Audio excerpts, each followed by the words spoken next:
ما عمر النتيجه كاينه في اسي، راه 10 سنين هادشي راه ورد، حتى اي نعم كانت النتيجه، راه ما عمر كانت النتيجه، راه كاينه التساطيح والكذوب،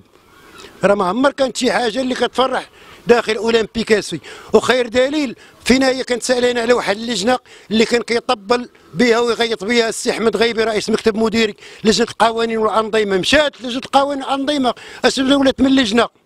اش من لجنه ولات؟ انا باقي كاع ما عرفت اللجان اللي كاينين، اعضاء المكتب دوروهم لجان بعضياتهم، انت التاديبيه التنظيميه هذه الزنطق بك صاحبي وقادينا، راه عار هادشي، تتواو شويه ومعانا، ثم غاديين بداك السياسه الترقيعيه، قادوا معانا وقفوا معانا رجال، حنا راه كنموتوا على بلادنا وعلى فرقتنا وكنبغوا نخدموا، حنا راه ما باغيين حتى شي حاجه، انا راه كنت محلق، كنت محلق، ما كنتش خطاف، انا كنت خدام وكنت خلص 4000 ريال في اللجنه التنظيميه، وكنت مسؤول في ليسبوار والنظام ولي رابور، وخير دليل راه كلشي في الاداره، راه كلشي في الاداره، وهذا الشيء راه البلاد كامله مريضه، راه الشعب كامل مريض، ثم لا ناعسين لجن بالراحه، هبطوا للشارع وشوفوا المدينه اش كتقول، راه عار هذا الشيء اللي كديروا، وانا من هذا المنبر كنشوف انايا فين تخبى السي احمد غيبي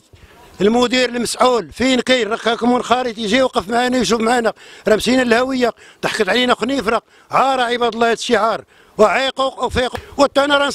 صادق على التقرير اللي ما هو مالي عطينا النتائج، ترى عار 4 مليار و200 مليون فرقه في الهويه، راه ماشي تقرير مالي هذا، راه تقرير ديال البحر، انا مصور في البحر كنطلع دابا في البحر، انت اللي كتقول لي التقرير المالي، اش ما تقرير مالي؟ تصدق لي هو التقرا بعدا، فينا هو التقرا التقرير المالي اشنا هو؟ وكاين هذاك الراجل اللي شدوه وداروا ليه شده ورد الاستاذ اللويزي رئيس اللجنه، كاد نظم لينا والخطير جاب ناس ما مخلصينش الخيراطات مول 3 سنين مول عام مول كذا،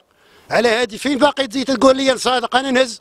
ورجليا ماشي يديا على التقرير المالي، اولمبيكاس راه كدوز الدور بلا تقرير، حنا راه 12 مليون طحناها غير بالماء، واتونسيون الماء راه ما كاين كارانطي، راه اللي مشات، وخير دليل هذه جوج المقابلات دازوا مؤخرا حيدوا الماء، لان باقي ما داروش لجنه رئيس مول الماء، حيدوه، حنا كمكتب وكمنخرطين حيدوا علينا الماء، صار لان الماء غالي،